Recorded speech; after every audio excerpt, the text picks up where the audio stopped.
o sea, el aire ingresa, pero no puede salir, tiene dificultad para salir. El ejemplo clásico es el asma bronquial. Si ustedes se ponen a observar a un paciente con asma, van a ver que el paciente inhala el aire, pero tiene dificultad para expirarlo. El paciente respira aire atmosférico, pero una vez que el aire ingresa al pulmón, tiene dificultad en la expiración. El aire no sale con facilidad. Ustedes van a emergencia y observan a un paciente con asma o que tenga una enfermedad obstructiva, van a ver que el paciente está sentado, pone las manos sobre sus rodillas y trata de que el tórax se expanda. El aire ingresa, pero tiene dificultad para exhalar este aire que ha respirado el paciente. Los ejemplos clásicos de enfermedad obstructiva son el enfisema. ¿Qué significa enfisema? El enfisema es aquella enfermedad donde el paciente respiró aire, pero el aire no sale y el pulmón queda insuflado. Al quedar insuflado el pulmón, el paciente respira respira con facilidad, pero tiene dificultad para botarlo porque ese pulmón está exsuflado, está inflado más de lo demás. Más de lo que debe insuflarse, ese pulmón está súper inflado.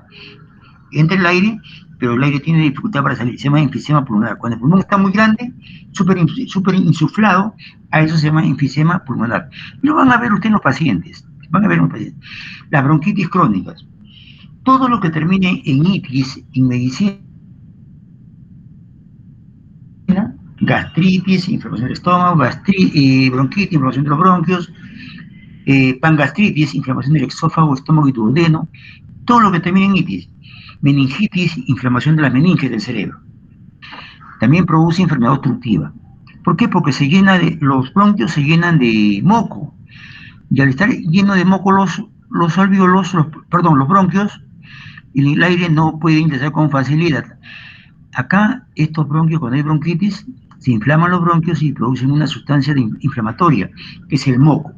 El moco, al estar dentro de los tubos, o al medio, o al centro de los bronquios, no permite que el aire ingrese con facilidad. Y eso me da también una enfermedad. Dificultad, enfermedad restrictiva. Ya acá no es obstructiva, no es restrictiva, que hay alteración en el parénquima pulmonar. Este parénquima pulmonar puede ser comprimido, puede haber daño en el pulmón. La principal causa de daño en el pulmón es la tuberculosis. Así tenemos. ¿Qué es la enfermedad restrictiva? Es la dificultad para inspirar el aire. Es una inspiración restringida. Antes, en la enfermedad obstructiva, el paciente respiraba normal, pero tenía dificultad para botar el aire, para exhalar el aire. Aquel paciente tiene dificultad para que el aire ingrese al pulmón. Y el aire no ingresa totalmente al pulmón, porque hay algo dentro de los pulmones que impide que el aire ingrese al 100%. La fibrosis intersticial. ¿Qué es fibrosis? Son cicatrices que se producen en el pulmón debido a alguna enfermedad que el paciente ha presentado.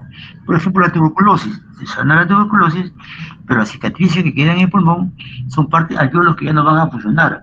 Son cicatrices y esto se llama fibrosis pulmonar. Sarcoidosis son enfermedades que afectan el parénquima pulmonar. Enfermedades musculares, por ejemplo, tenemos el Guillain-Barré, son enfermedades que afectan los músculos de la respiración. Al estar afectados los músculos de la respiración, no se va a poder hacer la inspiración ni la expiración en forma normal. Y las deformaciones del tórax también. Hay tórax cóncavos, hay tórax en excavatum, que van a deformar la jaula torácica. Y al estar deformada la jaula torácica, también se va a alterar el contenido, que es el pulmón. Entonces el pulmón puede estar achicado de tamaño, disminuido de tamaño. Entonces, todas estas son causas que van a dificultar la inspiración. Tanto la inspiración, enfermedad obstructiva, la expiración como la enfermedad.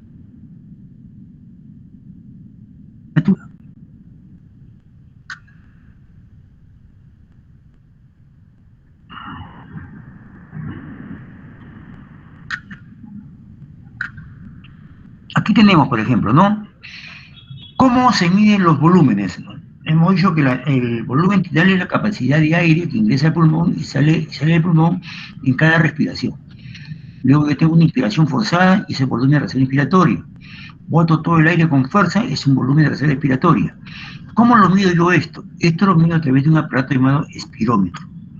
El espirómetro, yo respiro normal y este espirómetro, que son un tambor contenido dentro de otro gran tambor conectado a través de un tubo. Se coloca en la boca del paciente y se le dice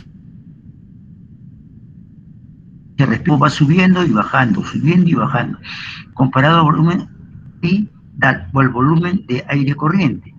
Yo y marco acá, tiene el aparatito del respirómetro, tiene unos valores acá, que van de 0 a 500, de 0 a 2000, 0 a 3000, menos 500, menos 1000, menos 3000. Yo le digo al paciente, respira normal, el paciente respira normal, le digo, sopla todo lo que pueda soplar, y este tamborcito va a subir, y va a marcar cuánto de volumen inspiratorio tiene ese paciente.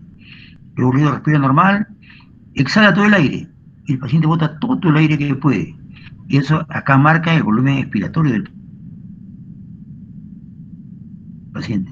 ¿No? ¿Cuánto es el volumen tidal? ¿Cuánto es el volumen de reserva inspiratorio? ¿Cuánto es el volumen de reserva expiratorio? ¿Ya? Y así de tal manera que en este aparatito llamado pirómetro, yo tengo los valores, o me salen los valores para cada paciente. Y esto lo comparo con la tabla y veo si tiene problemas con el volumen de reserva inspiratorio, el volumen de aire corriente o el volumen de reserva expiratorio. Entonces es el famoso pirómetro que sirve para medir las capacidades o los volúmenes en cada paciente.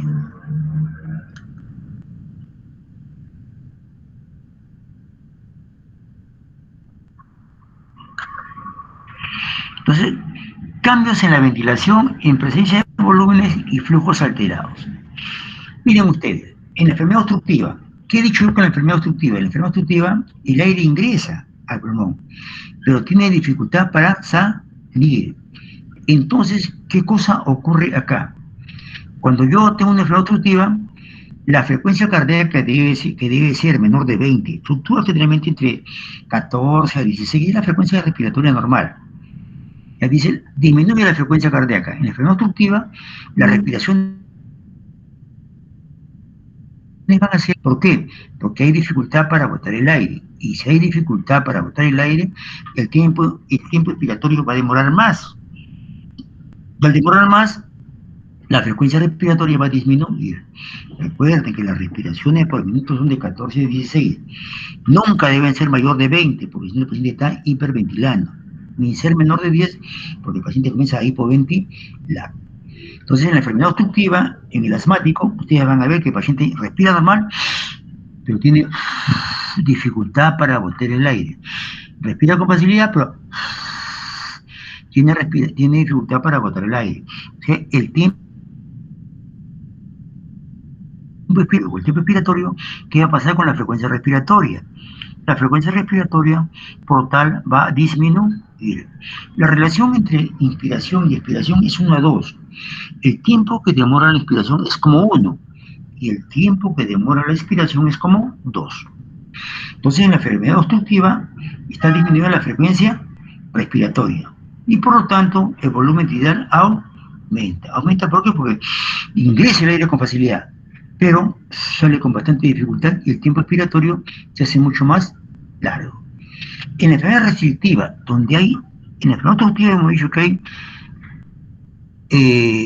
broncoespasmo, disminución del calibre de los bronquios.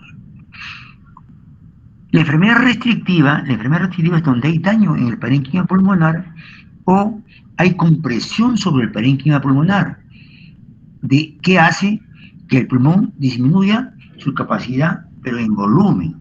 Por ejemplo, si yo tengo que la capacidad pulmonar total es 6 litros, cuando hay una enfermedad restrictiva, o sea, hay daño en el parénquima pulmonar, estos 6 litros ya disminuyen, porque no todo el pulmón es ventilado. De la jaula torácica, estas deformaciones de la jaula torácica, ¿qué cosa van a hacer? Van a dificultar la entrada de aire atmosférico hacia los pulmones. Por lo tanto, la capacidad pulmonar total también va a disminuir. Cuando la enfermedad es restrictiva, como el pulmón tiene dificultad para que ingrese el aire atmosférico, si yo quiero que ingrese la máxima cantidad de aire al pulmón, tengo que hacer, la respiración va a ser bastante superficial y va a aumentar la frecuencia. Ustedes van a ver que un paciente hace esto, como si estuviera corriendo. Eso ustedes lo van a ver en la emergencia. Son pacientes que tienen dificultad para poder inhalar el aire atmosférico. Entonces, si aumenta la frecuencia respiratoria, ¿qué cosa va a ocurrir con el volumen tidal? A ver, Rosángela, en enfermedad restrictiva, si aumenta la frecuencia respiratoria, ¿qué ocurre con el volumen tidal? Rosángela,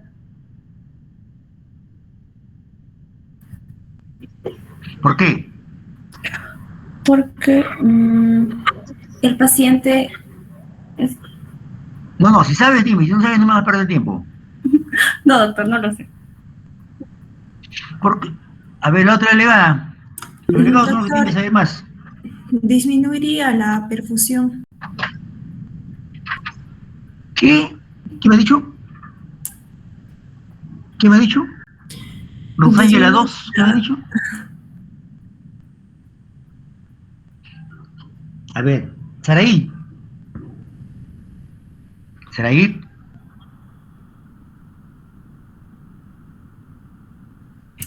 Saraí. Rosángela, ¿me escuchan? Sí, doctor, sí se le escucha. Rosángela, ¿me escuchan? ¿Y qué pasa con Saraí? ¿No está?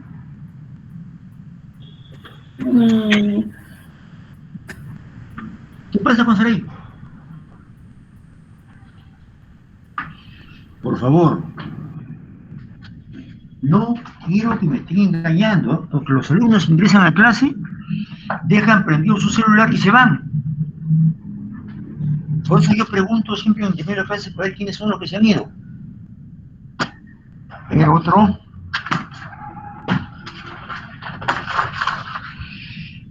Peña Condeso. Peña Condeso. Peña, ¿me escuchas? Buenas tardes, doctor, ¿me escucha? A ver. Cuando, Ok. ¿qué pasa con el volumen tidal? Se aumenta la frecuencia respiratoria. El volumen tidal disminuye. ¿Por qué? Siempre me tienes que preguntar por qué. ¿Por Ok. qué? La enfermedad restrictiva, el paciente tiene problemas en la inspiración y el volumen tidal se refiere a la cantidad de aire que es el que circula, que es el que va ingresando y saliendo de los pulmones. Entonces, al el paciente no poder ingresar aire a los pulmones, por eso baja el volumen tidal. Cristóbal, Aguirre, Doctor. si disminuye el volumen tidal en la enfermedad restrictiva, ¿qué cosa está ocurriendo? ¿Qué cosa está pasando? ¿Por qué disminuye el volumen tidal? Porque la inspiración se corta más rápido, doctor. Eso es. Porque la respiración se corta más rápido, entonces entra menos volumen tidal.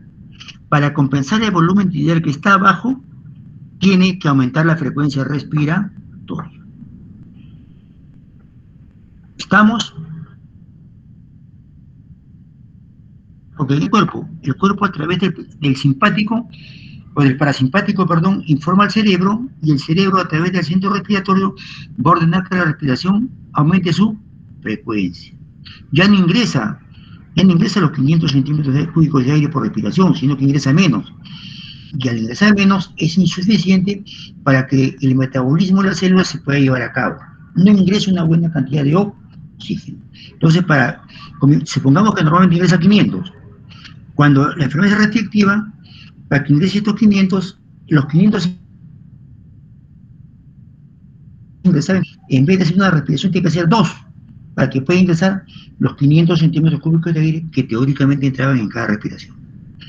A mayor frecuencia cardíaca, a menor frecuencia respiratoria, menor volumen tidal. Y al ver menor volumen tidal, la frecuencia respiratoria tiene que ir aumentando como un mecanismo compensador.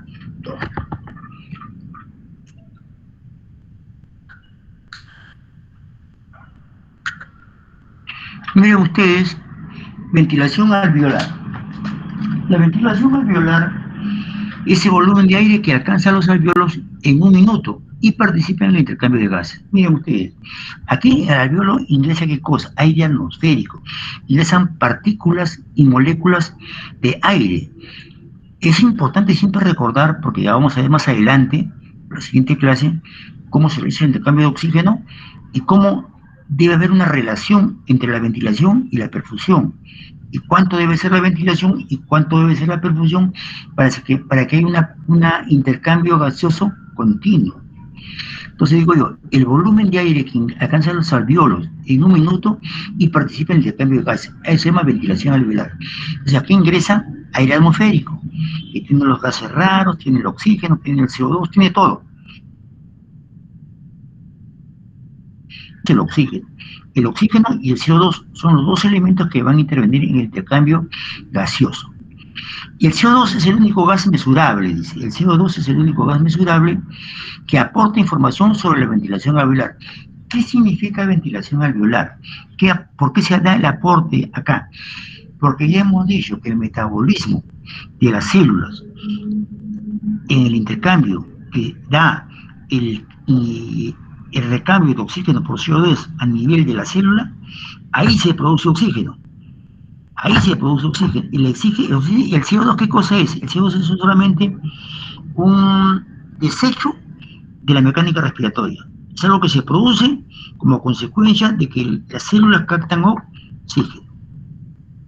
Las células captan oxígeno para que se lleve a cabo el metabolismo aerobio. Pero una vez que se lleva a cabo el metabolismo aerobio, se produce ¿qué cosa? Se produce un elemento de combustión llamado CO2. Este CO2 tiene que viajar a través del torrente circulatorio para ser eliminado a través de la membrana alveolo-capilar en el pulmón. Miren ustedes, ventilación alveolar. El CO2, una vez que se produjo el metabolismo de la célula, se produce CO2 como elemento de combustión. Este CO2 tiene que llegar ¿a dónde? Este CO2 para ser eliminado a través de la mecánica respiratoria.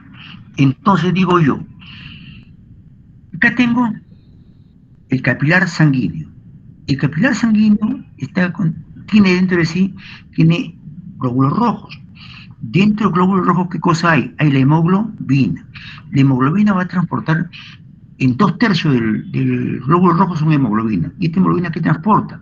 Transporta oxígeno, pero en una pequeña cantidad también transporta CO2. Transporta también CO2. Entonces, este es para que pueda llegar hacia el alveolo. Miren, usted tengo la pared o la membrana del capilar sanguíneo.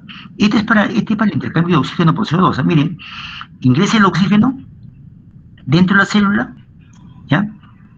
¿Para qué? Para que la célula oxigene. Y al oxigenar la célula, bota un elemento de combustión llamado CO2.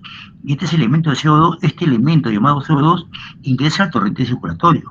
¿Para qué? Para viajar y llegar hacia el alveolo y pueda realizarse el cambio de oxígeno por CO2 a nivel de la membrana alveolo-capilar. Entonces, ¿qué cosa ocurre? Esta membrana tiene que ser permeable. Recuerden los dos recipientes.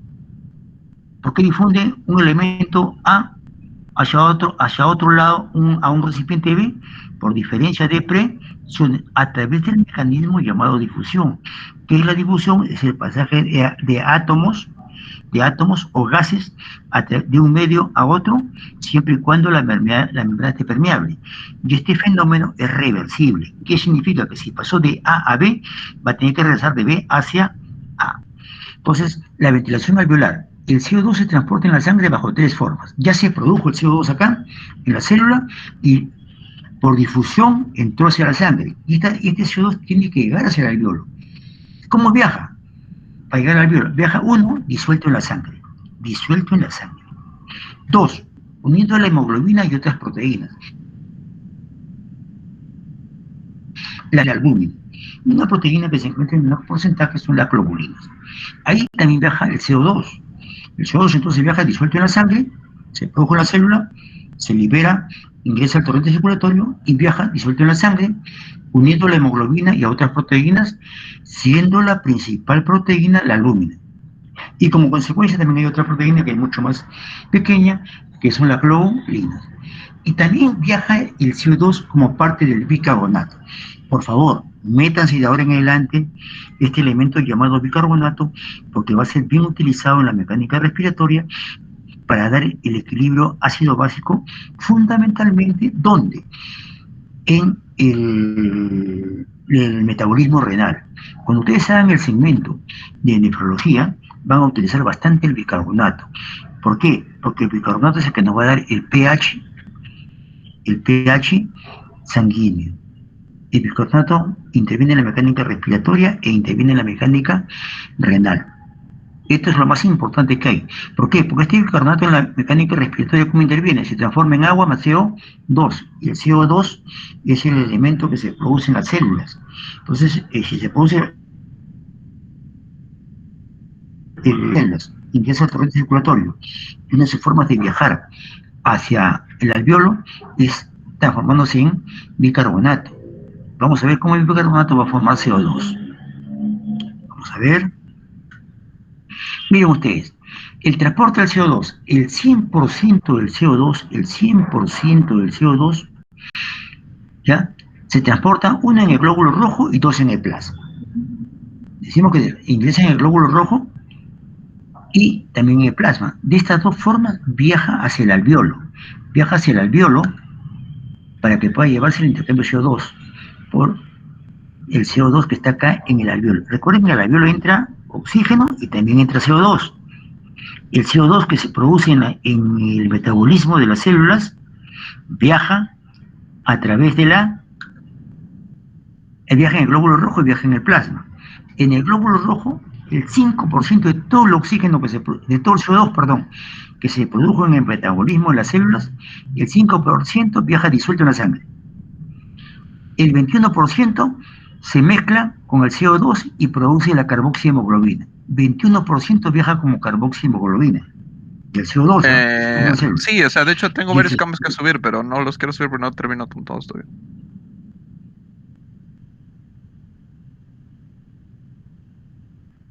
Rosángela. Sí, doctor. Rosángela, ¿quién ha abierto su micro?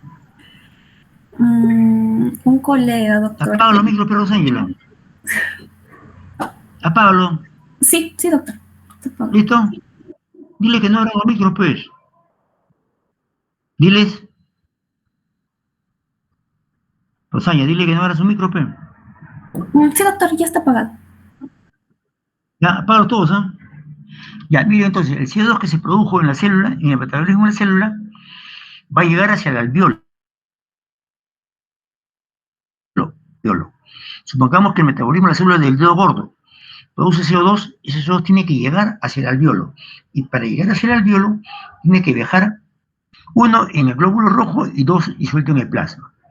En el glóbulo rojo, 5% viaja disuelto dentro del glóbulo rojo. El 21% se mezcla con el CO2 y produce carboxihemoglobina. Y un 63%, miren ustedes, si el CO2 se mezcla con el agua, este ácido carbónico se libera de un ion hidrógeno y forma bicarbonato.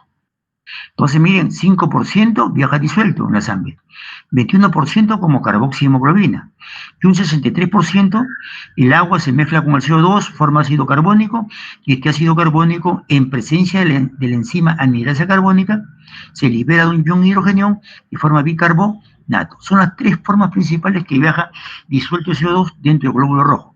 Disuelto en el glóbulo rojo como ácido carbónico y como ion bicarbonato. El 1% viaja como carbaminoproteínas. El 5%, miren ustedes, forma bicarbonato más ion hidrógeno. Y si se junta con el sodio, da bicarbonato de sodio.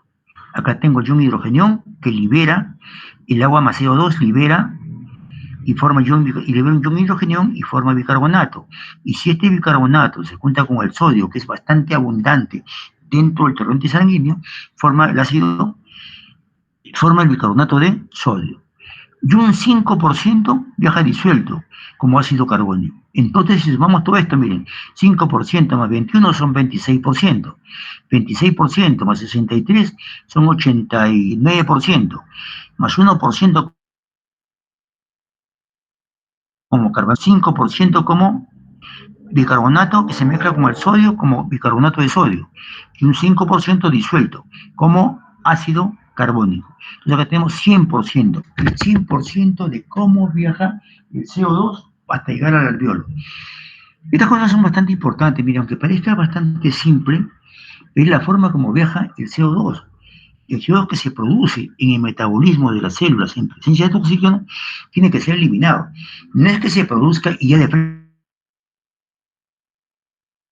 va. Muchos dirán, doctor, pero lo que viaja lo que viaja dentro del glóbulo rojo es la hemoglobina. Y la hemoglobina lo que se liga al oxígeno. Pero también se mete ahí el CO2. El CO2 tiene que ser transportado para llegar hacia el alveolo. El mayor porcentaje de CO2, ¿cómo viaja? Viaja como bicarbonato. Este bicarbonato se junta con el ion hidrógeno, ¿y qué cosa va a dar? Va a dar agua más CO2. Entonces no viaja como CO2, sino viaja mezclado al agua y forma el bicarbonato, liberando ion hidrógeno. La forma más importante que se transporta el CO2 para llegar al alveolo es bajo la forma de bicarbonato, la cual constituye un 63%, de bicarbonato. El bicarbonato es bien importante porque cuando vamos a hablar de sustancias buffer o tampón, que más se habla en nefrología, las sustancias buffer o tampón van a ser básicamente ¿quién? El bicarbonato. Se produce una acidosis metabólica. Cuando se produce una acidosis metabólica, que significa que el bicarbonato está abajo, para que el paciente no se muera, hay que agregarle, ¿qué cosa? Una sustancia buffer o tampón. Y una sustancia buffer o tampón es el bicarbonato o el ácido carbónico. ¿Para qué se agrega esta sustancia buffer o tampón? Para mantener el pH dentro de límites normales. Yo en la clase anterior ya les había advertido algo de qué cosa era el pH. Desgraciadamente en las clases estas virtuales no puedo hacer que le queme la pizarra, pero no se puede, pues, porque todas son clases que yo voy hablando y en la pizarra voy complementando lo que debo tener en el slide. El pH es la inversa del logaritmo. ¿Qué significa inversa? 1 sobre 2.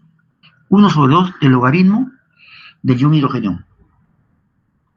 ¿Qué significa eso? A más ion hidrógeno, menos pH. Es la inversa.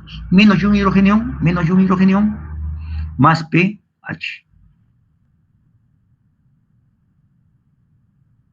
No es como uno decía, pero bueno, de todas maneras, tratamos de hacer las cosas como deben ser. Entonces, el pH es lo más importante. El pH es el que va a regular el medio interno del cuerpo humano. El pH se utiliza en dos elementos importantes, en la mecánica respiratoria y en la mecánica renal. El pH nos va a dar acidosis y alcalosis respiratoria. Acidosis y alcalosis respiratoria. Y cuando se afecta el riñón, el pH nos va a dar acidosis metabólica y alcalosis respiratoria. Esto es bien utilizado, ¿cómo se llama? Ha sido bien utilizado en el COVID. ¿Por qué? Porque en el COVID tenemos que ver cuánto saturó el paciente, cuánto de oxígeno tiene el paciente en su sangre y cuánto de CO2. Cuando tiene el paciente mucho CO2 en la sangre, tengo que eliminar el CO2. Para barrer o eliminar el CO2 del pulmón o del cuerpo, yo que tengo que hacer, aumentar la frecuencia respiratoria. Esto generalmente lo hago yo en el ventilador mecánico. Entonces seguimos. Entonces siempre ventilación alveolar. Miren ustedes, el CO2 resulta transferido a través de la membrana. ¿Sí? A cómo viaja este CO2 en todo el cuerpo. Ya hemos visto que el 100% es transportado hacia el alveolo, hacia el capilar que está rodeando el alveolo, del CO2. Pero una vez que llega el CO2, que va en un 61%, que viaja mayor en la forma de bicarbonato, viaja de diferentes formas, pero la más importante es la del bicarbonato. Entonces, miren ustedes, llega el CO2 hacia el capilar pulmonar, que rodea el alveolo, miren ustedes, acá está el alveolo y aquí está llegando el CO2. Este CO2 que está dentro del capilar tiene que difundir hacia dónde, hacia el alveolo, para que sea eliminado a través de la expiración hacia el medio ambiente. Entonces tengo yo, llega, la presión con que llega el CO2, la presión con que llega, acá tengo yo, el CO2, a bordear el alveolo, hacia bordear el alveolo, la presión que llega el CO2 en el capilar que está rodeando al alveolo es una presión de 46 milímetros de mercurio. O sea, la presión del CO2 alrededor del alveolo en la sangre venosa es igual a 46 milímetros de mercurio. Y la presión de CO2 que hay en el alveolo, o sea, yo respiré aire hacia el alveolo, este CO2 que llega al alveolo tiene una presión de 40 milímetros de mercurio. Observen ustedes, va a haber una diferencia de presiones entre el CO2 que llega a través del capilar sanguíneo a rodear al alveolo con la presión del CO2 que ingresa del aire atmosférico hacia dentro del alveolo. Entonces aquí yo tengo dos recipientes. Tengo un recipiente A, que es el alveolo, tengo un recipiente B, que es el capilar sanguíneo que trae CO2. Y por medio de los iones van a pasar del medio de mayor concentración hacia el medio de menor concentración. ¿Hasta qué momento? Rosángela, para que no te ver más. Rosángela. Sí, doctor. La presión de CO2 en el alveolo es 40 y la presión del CO2 en el capilar venoso es 46. ¿De dónde a dónde pasa el CO2? ¿Del capilar hacia el alveolo o del alveolo hacia el capilar? Del menor a mayor, de mayor a menor, de 46. ¿Dónde? ¿De dónde a dónde pasa, pues? Del capilar hacia el alveolo. Claro. Entonces, mire alveolo capilar es permeable y deja pasar. Si la membrana alveolo capilar acá está fibrosada, el aire nunca va a pasar, pues, del capilar hacia el alveolo ni del alveolo hacia el capilar. Pero acá la membrana es permeable. ¿Y por qué pasa? Por diferencia de presiones. ¿Y a qué se llama esto? Esto se llama difusión. La difusión es el pasaje de átomos de un sitio de mayor concentración a otro de menor concentración. Eso es difusión. Entonces, el CO2 pasa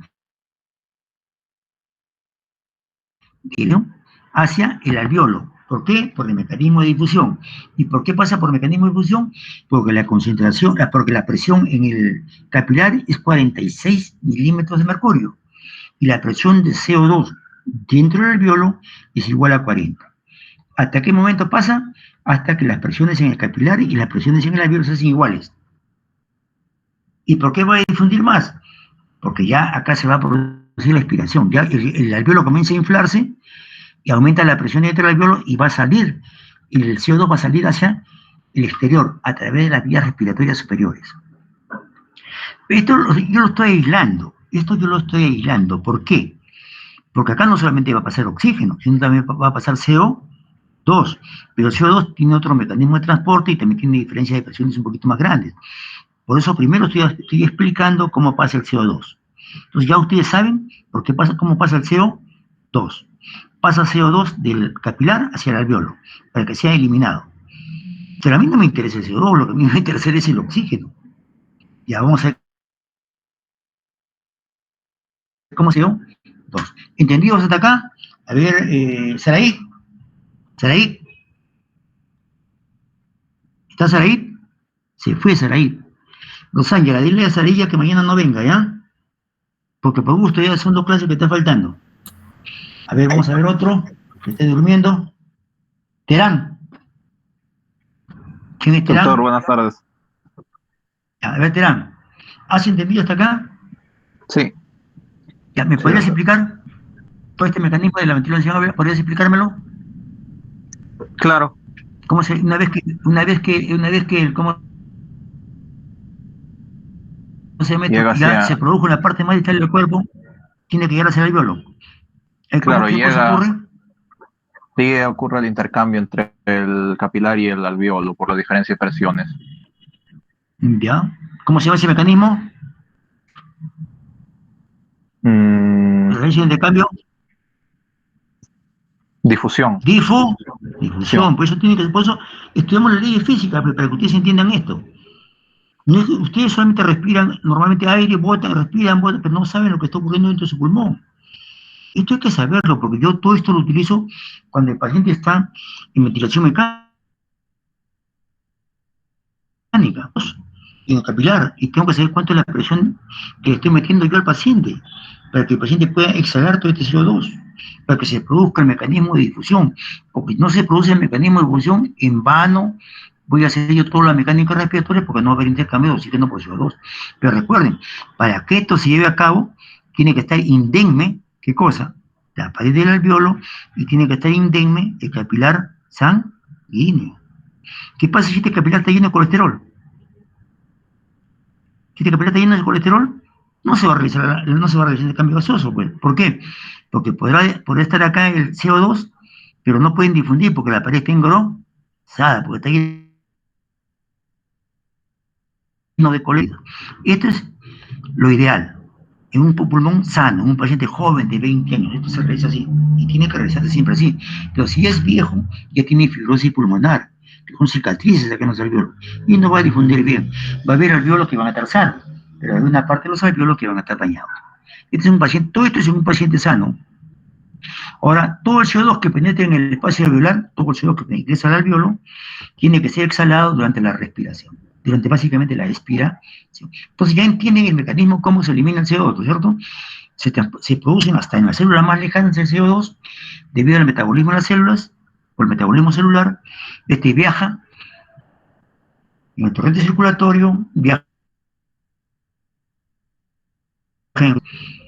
por el capilar pulmonar, que son ramas de la arteria pulmonar, y a la altura del alveolo va a difundir del capilar pulmonar, va a difundir hacia el alveolo. ¿Por qué? Porque la presión de CO2 en el capilar es mayor que la presión del CO2 que hay en el alveolo. ¿Por qué difunde? A través del mecanismo de difusión. ¿Qué es el mecanismo de difusión? Es el pasaje de átomos de un lugar de mayor concentración a otro lugar de menor concentración, a través de una membrana. Se vuelve a repetir. Regresiona, o sea que si pasó de un lado, tiene que volver a pasar del otro lado hacia el lado de origen. Yo creo que hasta acá está comprendido, ¿cierto? Pinedo. Presente, profesor. ¿Entendido? Sí, doctor. Ya, si entendió Pinedo, ya supongo que todos los demás deben haber entendido. Más fácil no lo puedo hacer. Entonces la siguiente. Miren, el CO2 disuelto, que es un 5%, obedece a la ley de Henry. ¿Qué cosa ocurre acá? Dice, la ley de Henry dice lo siguiente: el CO2 es 20 veces más soluble que el oxígeno. ¿Dónde? En los líquidos. El CO2 es 20 veces más soluble que el oxígeno. Por lo que dice, así por ejemplo, desde acá sale la presión, miren ustedes, porque es más soluble, 20 veces más que el oxígeno. Esto hace que tenga una determinada presión.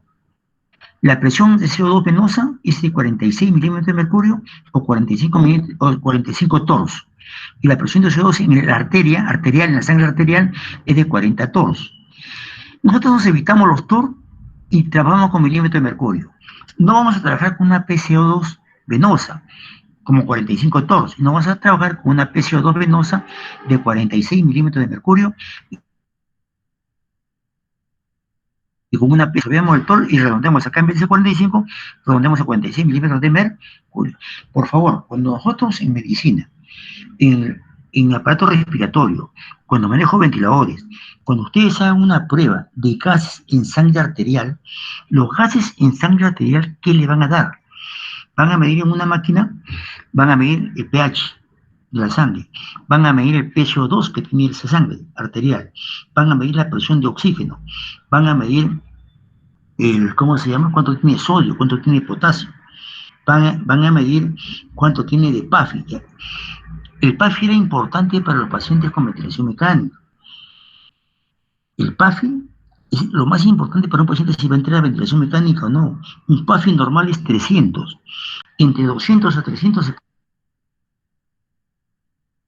pone oxígeno alto flujo. Y un PAFI menor de 150 es índice al 100% que el paciente tiene que entrar a ventilación mecánica. Significa que el pulmón no está recibiendo el volumen de aire que debe recibir, ni está eliminando el CO2 que debe eliminar.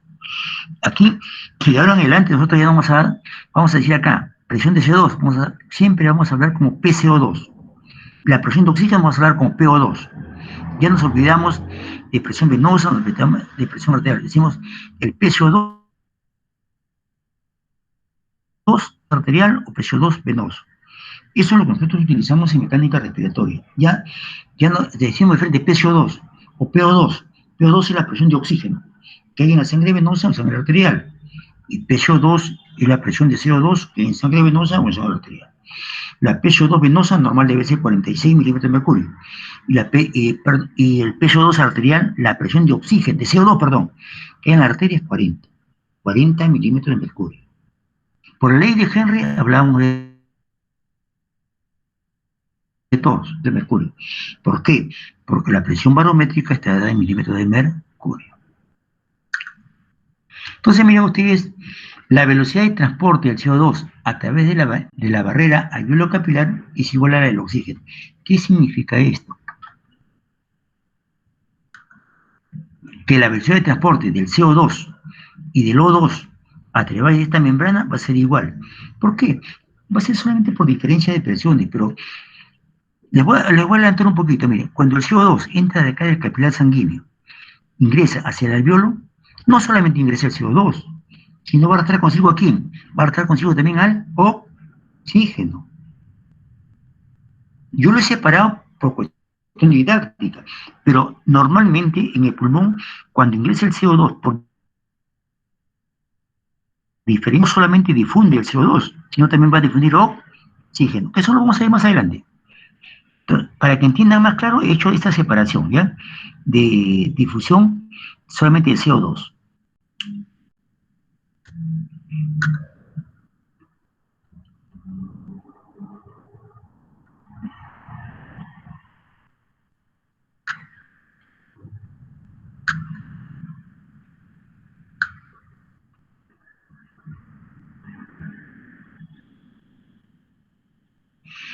Bueno, ventilación, siempre ventilación alveolar. Entonces,